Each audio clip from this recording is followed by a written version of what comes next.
Hey everyone, welcome back to D20 Sundays. Going off of the last episode that I did for D20 Sundays where I talked about the Demogorgon, I decided to talk about another monster that is almost synonymous with D&D itself. When you think Dungeons & Dragons, you tend to think of this creature, as well as a couple of others. We'll get to those in another video. But for this video, it's the Lich. Now, most of us tend to have a story or two about Liches. I dealt with them a couple of times in my experience of playing Dungeons & Dragons, even back in the days that I played 1st Edition or OD&D. Man, was that a whole nother world.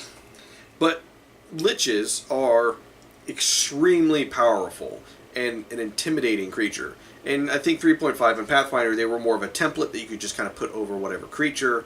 But in 5th Edition, they are something deadly. CR 21. That means a challenge rating of 21. Not as strong as the Demogorgon, but still very intimidating and powerful. So what is the Lich? Well, the Lich is an armor class of 17. Hit points of 135 and a speed of 30 feet. It has Arcana, History, Insight, and Perception to its skills. It has damage resistance to cold, lightning, and necrotic. It is flat out immune to poisoning, bludgeoning, piercing, and slashing from non-magical attacks, and is immune to the conditions of being charmed, exhausted, frightened, paralyzed, or poisoned. It has true sight of 120 feet, once again, you're not getting close to it with invisibility, and a passive perception of 19. Speaks common language and 5 other languages. It also has a legendary resistance 3 times a day. Once again, like the Demogorgon, if it loses a saving throw, it can just choose to succeed instead. 3 times per day. It also has Rejuvenation. If it has a Phylactery, a destroyed Lich gains a new body in 1d10 days, regaining all of its hit points and becoming active again. The new body appears within 5 feet of the Phylactery. Remember how I said they were dangerous, though? It's not just because of those. Here's the other part that makes Liches dangerous. They're essentially very powerful wizards, 18th level wizards to be exact, with a spell save of DC 20 and a plus 12 to spell attacks. So, here's the fun part. All of its spells. For cantrips, it has Mage Hand, Prestidigitation, and Ray of Frost. For first level spells, it has Detect Magic, Magic Missiles, Shield, and Thunderwave. For second level, it has Detect Thoughts, Invisibility, Melf's Acid Arrow, and Mirror Image. For third level, it has Emanate Dead, Counterspell, everyone's favorite, and Dispel Magic, and Fireball, another favorite. For fourth level, it has Blight and Dimension Door. For fifth level, it has Cloud Kill and Scrying. For sixth level, it has Disintegrate and Globe of Invulnerability. For seventh level, Finger of Death and Plane Shift. For eighth level, it has Dominate Monster, Power Word Stun. And for 9th level, Power Word Kill. It also has Turn Resistance, which it has advantage throws on... Essentially, it has advantage on saving throws against any turn undead effect. Man, I have really butchered that. I am sorry. Anyways, so what can else it do? Well, it has a Paralyzing Touch. Melee attack, plus 12 to hit, and it does 3d6 cold damage. Then you must make a DC 18 Constitution save or be paralyzed for 1 minute. That's 10 rounds, just so you know. Of course, you know, during the end of every turn that you have, you can make the save again and hope to kind of like break free of the paralyzation, but it's a DC 18. Hopefully that won't be too hard for you once you take this Lich on at higher levels. Also, because it is technically a legendary creature, it has legendary actions, such as the Lich can take 3 legendary actions, choosing from the options below. Only 1 legendary action can be used at a time, and only at the end of another creature's turn. The Lich regains spent legendary actions at the start of its turn. It can cast a cantrip at the end of your turn. For 2 cost, it can use its Paralyzing Touch on someone. For another 2 cost, it can use Frightening Gaze, which, with a DC 18 Wisdom save to any creature within 10 feet that it gazes upon, they essentially must succeed that DC 18 or become magically frightened. If they succeed, they don't have to worry about it for another 24 hours, but, fun to say. Or, my personal favorite, for the 3 costs, where it can just use all of its legendary actions right then, and not have any until its next turn, Disrupt Life. Each non-undead creature within 20 feet must make a DC 18 Constitution saving throw against this magic taking 6d6 necrotic damage on a failed save, or half as much on a successful one. It hurts. Not as powerful as a fireball, but it hurts. So what exactly is a Lich? A Lich is a very powerful spellcaster that has somehow gone beyond death. They are undeath. They are masters over it. They are so bound with arcane magic that comprehending and fighting against one is nearly impossible unless you yourself are of that tier. For those of you who like Harry Potter, Voldemort would technically be considered a Lich.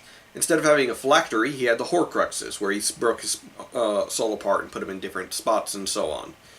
That's kind of what a Lich is. You know, they took their soul and put it in a phylactery and hid it away to where, you know, it's safe unless someone destroys it. If someone destroys it, well, then they're kind of screwed.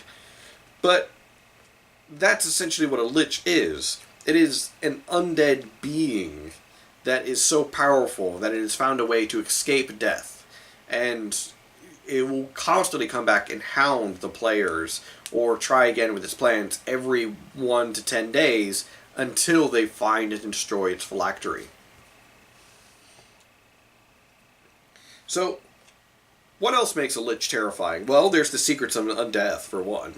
No wizard takes up the path to Lichdom on a whim. And the process of becoming a Lich is a well-guarded secret. Wizards that seek Lichdom must make bargains with fiends, evil gods, or other foul entities.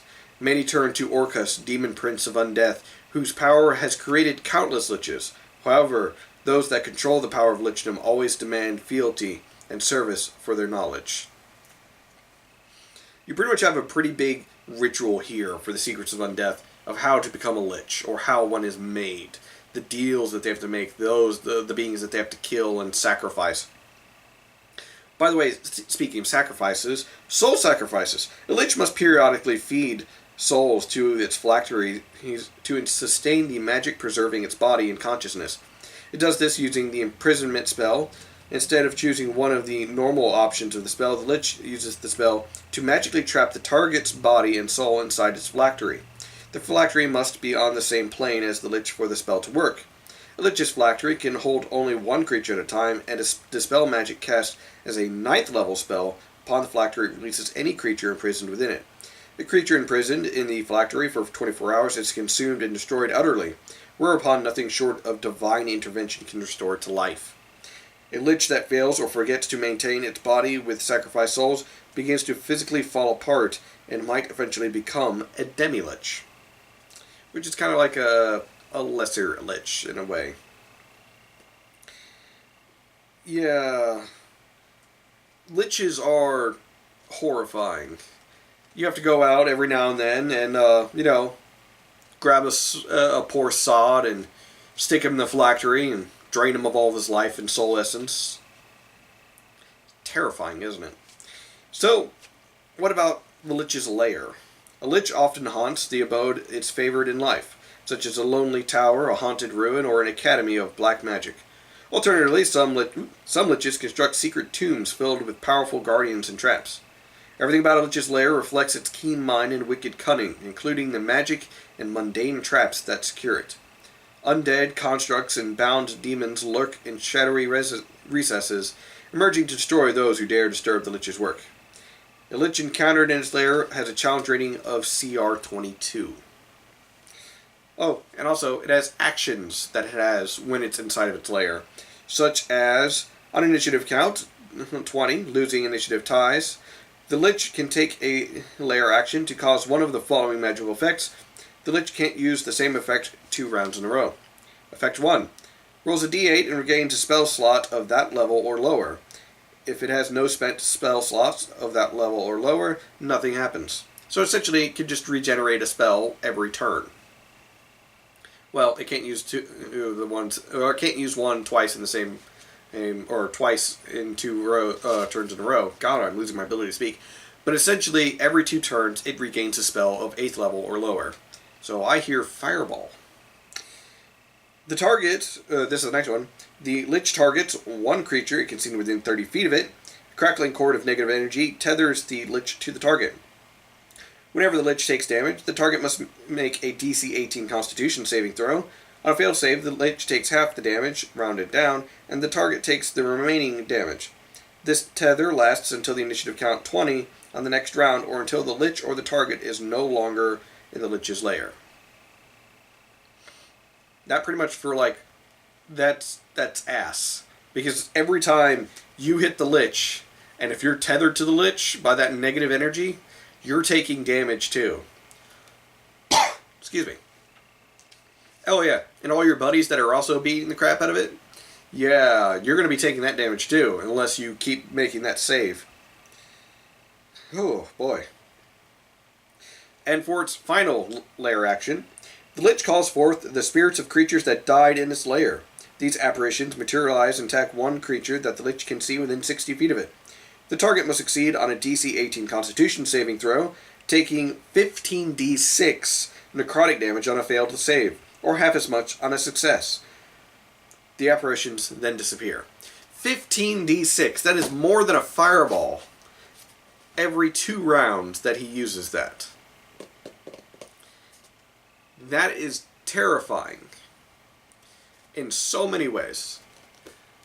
But there are ways to defeat a Lich. It is, after all, a squishy spellcaster. You heard it, you know. You can hurt it and you can beat it down. You're just going to need maybe 2 other spellcasters to go against him to basically constantly counterspell anything he tries to throw at you. It's going to be a hard fight. It's going to be a terrifying fight. It's probably going to be like that fight in, Harry Potter where, Harry raises the whole Order of the Phoenix to defeat Voldemort and all that fun jazz, because you're pretty much going to need a lot of spellcasters constantly countering each other's spells, or countering the Lich's spells to prevent him from being able to do anything, for you to essentially get your fighters in there and to mess his day up. That's pretty much it. But yeah, that is the Lich. That is the D&D 5th edition Lich, and they are a terrifying creature. They are relentless. They are evil. They are undeath. Anyways, I hope you enjoyed this video about the D&D 5th edition Lich, and stay tuned for the next video, which will also be on another synonymous creature when it comes to Dungeons & Dragons, because when you think Dungeons & Dragons, you think this creature. Catch you next time.